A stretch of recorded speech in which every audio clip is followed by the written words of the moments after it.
Now in the 12th month, that is, the month of Adar, on the 13th day of the same, when the king's commandment and his decree drew near to be put in execution, in the day that the enemies of the Jews hoped to have power over them, though it was turned to the contrary, so that the Jews had rule over those who hated them.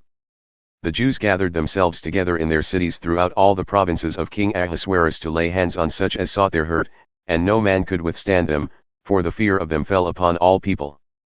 And all the rulers of the provinces, and the lieutenants and the deputies, and those who did the business that belonged to the king, helped the Jews, because the fear of Mordecai fell upon them. For Mordecai was great in the king's house, and his fame went out throughout all the provinces, for this man Mordecai waxed greater and greater. Thus the Jews smote all their enemies with the stroke of the sword, and slaughter and destruction, and did what they would unto those who hated them. And in the palace in Shushan the Jews slew and destroyed 500 men. And Parshandatha and Dalphon and Aspida. And Poratha and Adaliah and Aridatha. And Parmashta and Arisai and Aridai and Vahijatha. The 10 sons of Haman the son of Hamdatha, the enemy of the Jews, they slew, but on the spoil they laid not their hand. On that day the number of those who were slain in the palace at Shushan was brought before the king. And the king said unto Esther the queen, The Jews have slain and destroyed 500 men in the palace in Shushan, and the 10 sons of Haman. What have they done in the rest of the king's provinces? Now what is thy petition? And it shall be granted thee. Or what is thy further request? And it shall be done. Then said Esther, If it please the king, let it be granted to the Jews who are in Shushan to do tomorrow also according unto this day's decree, and let Haman's 10 sons be hanged upon the gallows. And the king commanded it so to be done, and the decree was given at Shushan, and they hanged Haman's 10 sons.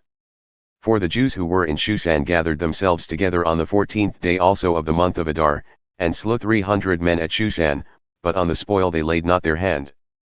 But the other Jews who were in the king's provinces gathered themselves together and stood for their lives, and had rest from their enemies, and slew of their foes 75,000, but they laid not their hands on the spoil. On the 13th day of the month of Adar, and on the 14th day of the same they rested, and made it a day of feasting and gladness. But the Jews who were at Shushan assembled together on the 13th day thereof and on the 14th thereof, and on the 15th day of the same they rested and made it a day of feasting and gladness. Therefore the Jews of the villages who dwelt in the unwalled towns made the 14th day of the month of Adar a day of gladness and feasting, and a good day, and of sending portions one to another.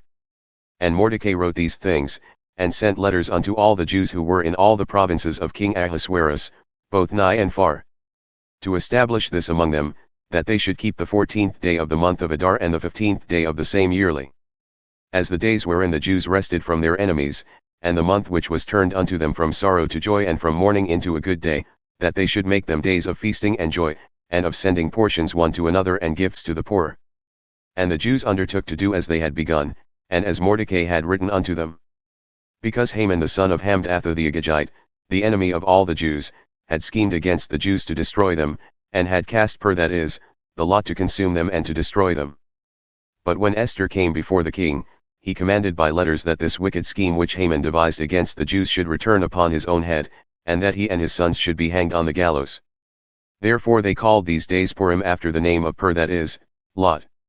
Therefore for all the words of this letter, and of that which they had seen concerning this matter and what had come upon them, the Jews ordained and took upon them and upon their seed and upon all such as joined themselves unto them, that without fail they would keep these 2 days according to their writing and according to their appointed time every year.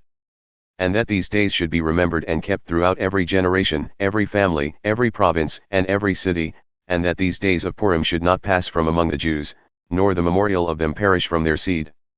Then Esther the queen, the daughter of Abihail, and Mordecai the Jew, wrote with all authority to confirm this second letter of Purim.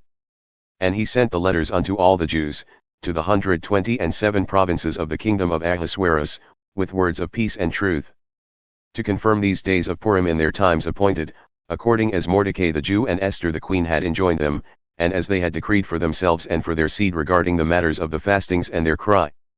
And the decree of Esther confirmed these matters of Purim, and it was written in the book.